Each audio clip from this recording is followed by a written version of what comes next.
Chapter 1. The Road Through the Mist. The first thing I noticed was the silence. It settled over the coach so gradually that, at first, I thought the other passengers had simply grown tired of talking one by one. Their voices faded until only the quiet creak of leather seats, the rattle of loose fittings, and the groan of the wooden frame remained. Even the horses had quietened. Their hooves no longer struck the road with the same steady confidence. Each step came slower than the last, muffled by something thick beneath the wheels, mist, perhaps, or mud. Whatever it was, the coach seemed to drag through it rather than roll. I leaned towards the rain-speckled window and wiped a circle in the condensation with the sleeve of my jumper. The world outside had changed. The road that had carried us through rolling green hills and ordinary woodland had disappeared. In its place stood a forest of black, twisted trees. Their trunks bent at unnatural angles, and their branches clawed across the pale sky as though they were trying to drag the clouds closer. Silver mist curled between the roots, swallowing the ground and creeping over the road. It wrapped itself around the horses' legs, thick enough to hide their hooves. Every few seconds, one of the animals tossed its head, making the metal rings on its harness jingle sharply through the silence. I pressed my palm against the cold glass and stared out at the forest. It seemed to stretch forever. No birds moved between the branches, no leaves whispered in the wind. There was only the faint scrape of something against bark, followed by a pause, then another slow scratch. My breath caught in my throat. A damp, earthy smell drifted through a crack in the window, wet pine moss, rotting leaves. Beneath it lingered something else, something sharp and metallic. I swallowed hard. It reminded me of the scent that clung to my fingers after biting my lip too deeply. Blood. I sat back so quickly that my shoulder struck the worn leather seat. My pulse thudded beneath my jaw. I told myself it was nerves, that was all. A new place, new people, and the life I had spent years pretending that we'd never have to face. Anyone would have been nervous. Across the aisle, a dark-haired boy stared down at his phone, though the screen had been blank for at least 10 minutes beside him. A girl polished the Silver Academy crest pinned to her blazer, rubbing the fabric in slow, careful circles. Neither of them looked frightened. Of course they didn't. They belonged here. I rubbed my damp palms against my faded jeans and looked down at the suitcase wedged between my feet. The brown leather was scratched along one side, and one wheel had stopped turning months ago. Mum had apologized when she gave it to me, as though the condition of my luggage mattered more than the fact she was sending me away. "It's only 1 year," she had said. 1 year. 12 months, 365 days, surrounded by wolves who had grown up knowing exactly what they were. I had spent 18 years doing the opposite. I had hidden every instinct I could not explain, ignored every strange reaction, and pretended the heat that sometimes moved beneath my skin was nothing more than anxiety. If I completed the year without causing trouble, I could return to the human world. I could find a small flat, get an ordinary job, and build a life that did not revolve around pacts, bloodlines, ceremonies, or ancient laws written long before I was born. That was the plan. I would stay quiet, stay unnoticed, and make absolutely certain I did not find a mate. The thought tightened something in my stomach. I did not want a stranger chosen for me. By instinct, I did not want an ancient bond, deciding where I lived, who I loved, or what kind of future I was allowed to have. I had seen what happened when women built their entire lives around powerful men. Mum never spoke about my father, but her silence said enough. The coach lurched violently. My shoulder slammed against the side of the window, and several passengers gasped as the horses whinnied. The sound tore through the stillness, sharp and terrified. The driver swore under his breath. "What was that?" someone asked. No one answered. I looked outside again. For a heartbeat, I thought I saw something moving alongside us, a shape. It was large, dark, and low to the ground. It passed between the trees too quickly for me to follow, disappearing behind one black trunk before emerging beside another.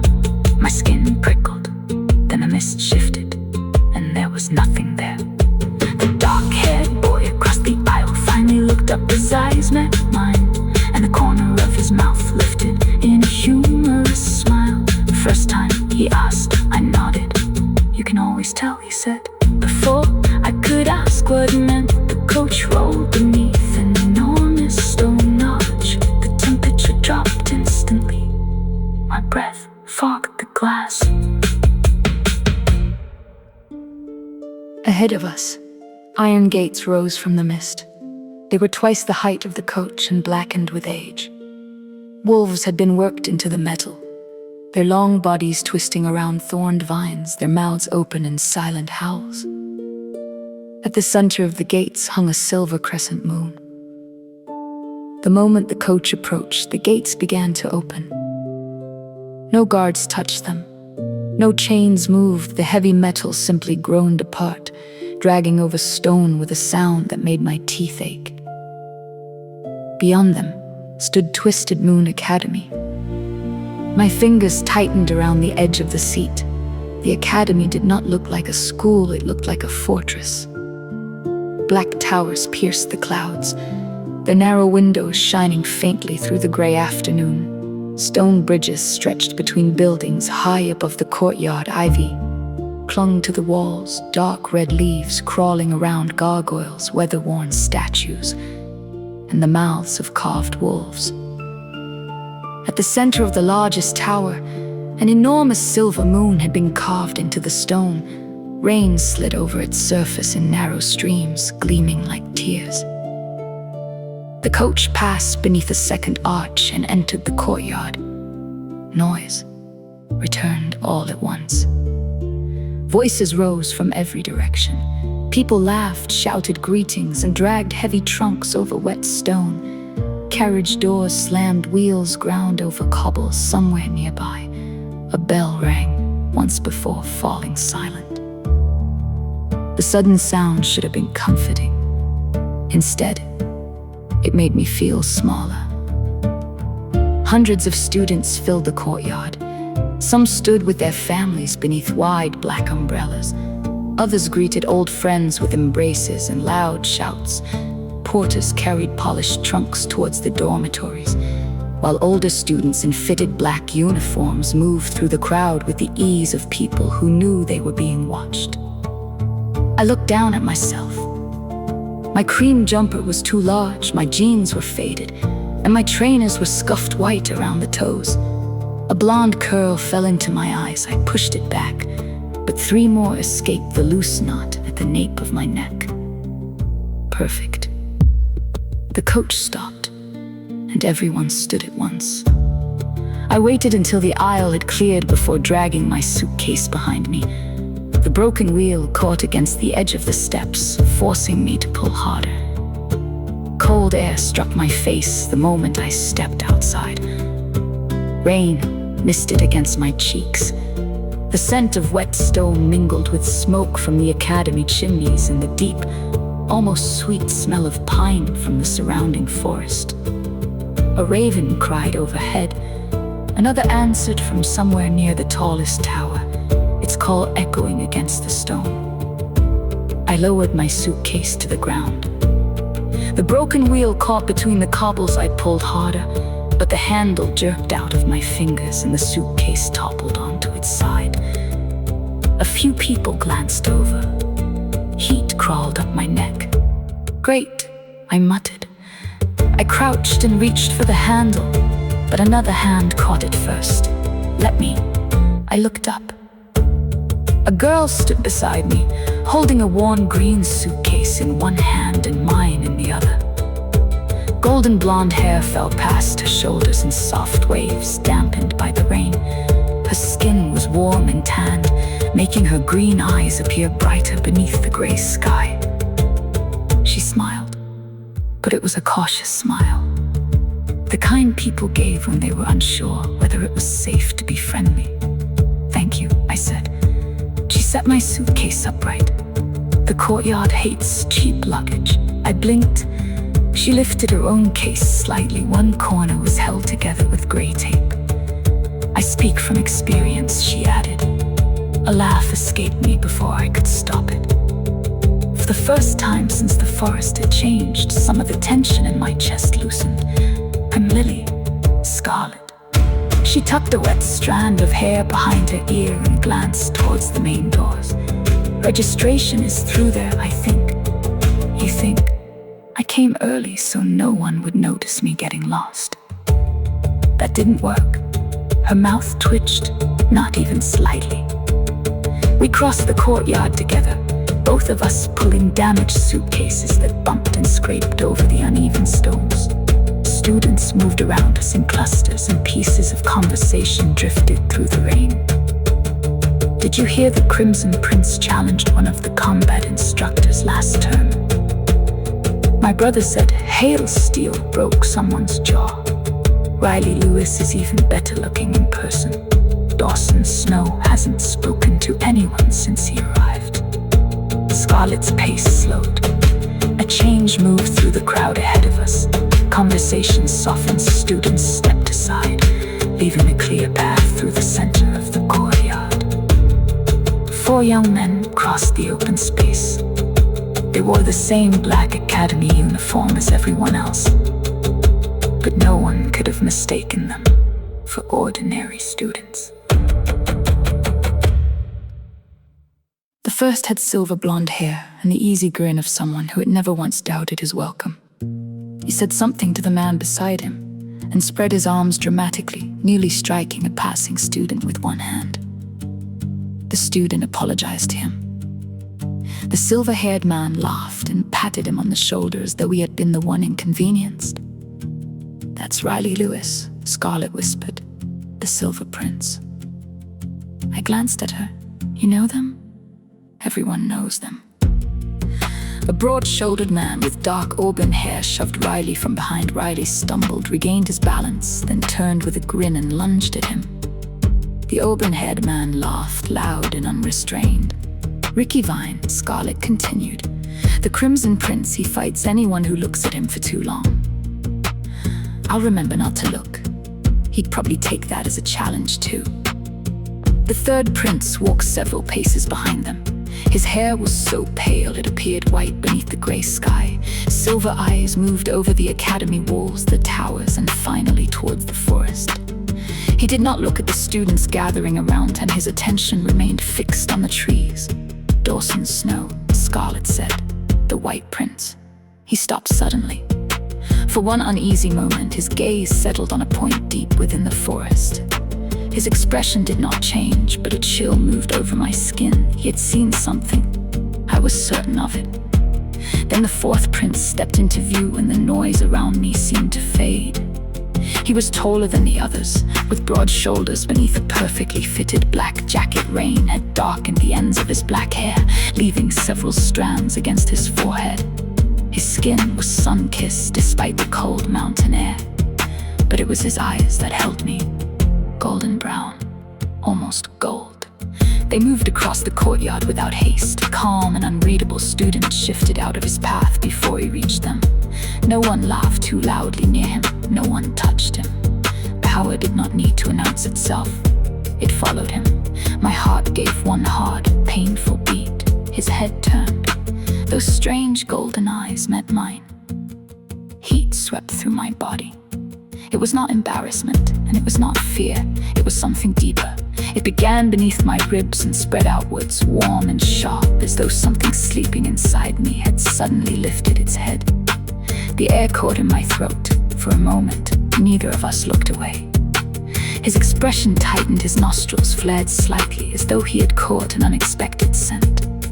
Then Riley said something to him, and the prince broke eye contact. Cold rushed into the space where his gaze had been. I exhaled shakily.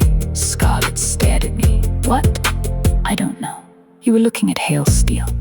"I was looking at all of them." "No." She leaned closer. "You were definitely looking at Hail." The name settled heavily in my mind. Hail Steel, the Black Prince. I wasn't. "Everyone looks. I don't care who he is." Scarlett's eyebrows rose. "I didn't say you did." Heat returned to my face. I pulled harder on my suitcase, and the broken wheel caught again. Scarlett took pity on me and helped lift it over the uneven stone. We had almost reached the academy steps when 3 girls moved into our path. The one in the center was beautiful. not merely pretty, beautiful in the polished, deliberate way of someone who had spent years learning exactly how to hold herself. Long black hair fell over one shoulder in a smooth wave. Her dark eyes moved over me slowly, pausing at my jumper, my trainers, and scratched down the side of my suitcase. Ruby red lips curved into a smile. It did not reach her eyes. "So," she said, "you're the transfer." The girl to her left had red hair, so vivid it appeared almost unnatural against her pale skin. Her green eyes sparkled with interest. The brunette on the other side said nothing. She watched. Her hair was styled in glossy waves, and her tanned arms remained folded across her chest. Scarlett's fingers tightened around the handle of her suitcase. Evelyn, the dark-haired girl, ignored her. Her attention remained on me. I expected someone taller. I glanced down at myself. I can apologize, but I don't think it'll help. The red-haired girl snorted. The brunette's expression sharpened. Evelyn's smile remained perfectly still. Funny. I wasn't trying to be. That part was true. My mouth often spoke before fear had time to stop it. Evelyn took one step closer. Her perfume reached me first, roses expensive and sweet. Beneath it, I caught another scent. Wolf, worn fur, smoke, and something wild. I had never noticed scents so clearly before. The realization unsettled me. "What pack are you from?" Evelyn asked. My mother raised me in the human world. That wasn't the question. Rain gathered on the ends of my curls and slipped coldly down the back of my neck. "I don't belong to a recognized pack." The red-haired girl looked delighted. Evelyn tilted her head. "And your father?" "I never knew him." The words still hurt more than they should have. 18 years without an answer should have dulled the edge. It hadn't. Evelyn looked me over again. This time there was satisfaction in her eyes. No pack, no father, no rank. The brunette finally smiled. Scarlett stepped closer to me. She's here because she was accepted, same as everyone else. Evelyn's gaze slid towards her. The air between them changed. "You should be careful, Scarlett." Scarlett lowered her eyes. Evelyn turned back to me. "Everyone has a place at Twisted Moon," she said. Her voice softened until it sounded almost kind. She reached out and brushed a wet curl from my shoulder. I forced myself not to flinch. "You'll be much happier once you understand yours." She walked past us. The red-haired girl followed, laughing beneath her breath. The brunette remained for half a second longer. Her brown eyes met mine. Unlike Evelyn, she did not look amused. She looked curious. Then she turned and followed the others into the academy. I watched them disappear through the doors. "Please tell me she isn't in our dormitory." Scarlett released a breath. "She isn't. Good. She's in the rooms above ours." I closed my eyes. Of course she is. Scarlett gave a weak laugh, but her hands were trembling. I noticed because mine were too. Not from Evelyn. At least, not entirely. Something about the academy had made every nerve in my body feel exposed. Sounds reached me too clearly. Scents layered over one another until I could almost separate every student in the courtyard. Wet wool, perfume, leather, smoke, and fear. I stopped. Fear had a smell, sharp and bitter. It was coming from the horses. All 4 animals stood rigid near the coach, their ears flattened against their heads. One stamped its hoof against the stone while the driver pulled hard at the reins. "Easy," he murmured. The nearest horse backed away from the forest, its eyes rolled white. A low sound drifted from beyond the academy walls. It was not quite a howl and not quite a growl. Every hair on my arms lifted. I turned towards the trees. The forest stood beyond the iron gates, dark beneath the fading afternoon light. Mists moved between the trunks, winding through roots and branches like something alive. For one heartbeat, I saw nothing. Then 2 pale eyes opened in the shadows. They were too high above the ground to belong to a wolf, too still to belong to anything natural. My heartbeat stumbled. The eyes watched me, not the students, not the horses. Me. A whisper moved through my mind. It was soft, female, and terrified. Run. I stumbled backwards. My shoulder struck Scarlett's. What happened? I pointed towards the trees. There was someone. Scarlett followed my gaze, but the pale eyes had vanished. Branches shifted, and the mist closed around the space where they had been. I don't see anything. I did. The academy bell rang. The sound exploded across the courtyard, deep and metallic.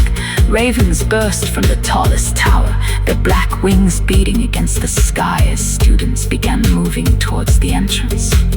I remained where I was. Cold rain slid over my face. Something waited inside the twisted forest. Something that knew exactly who I was. The problem was, I didn't. Beyond the veil where the shadows lie, a crimson moon stains the midnight sky. Ancient whispers call my name. Nothing here will stay the same. Every secret carved in stone, every heart must stand alone.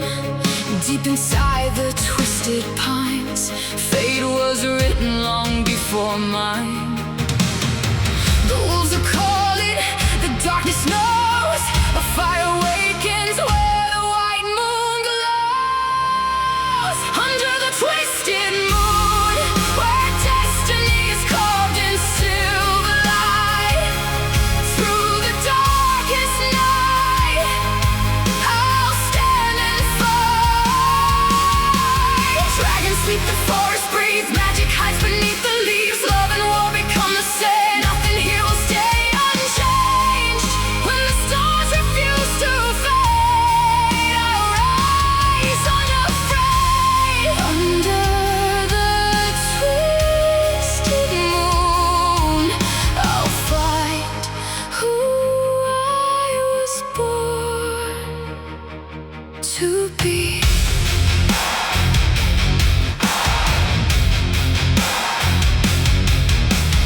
Golden chains around our souls, two hearts tied beyond control.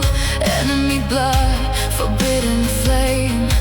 Nothing ever stays the same. Ancient kingdoms start to fall. Ghosts still whisper through these halls. Every choice, every scar leads us back to who we are. Hear the silence, hear the cries. Truth is hidden behind royal lies. Under the twisted moon, where destiny is carved in silver light. Through the darkest night, I'll stand and fight.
Our legend has begun.